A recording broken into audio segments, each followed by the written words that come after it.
bu Fat Bintou def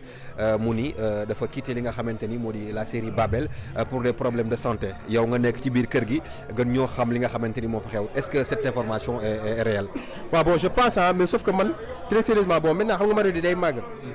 dafay am ay kii yu bëri quoi day am ay production yu bëri. Là on prépare beaucoup de production donc man côté Babel moom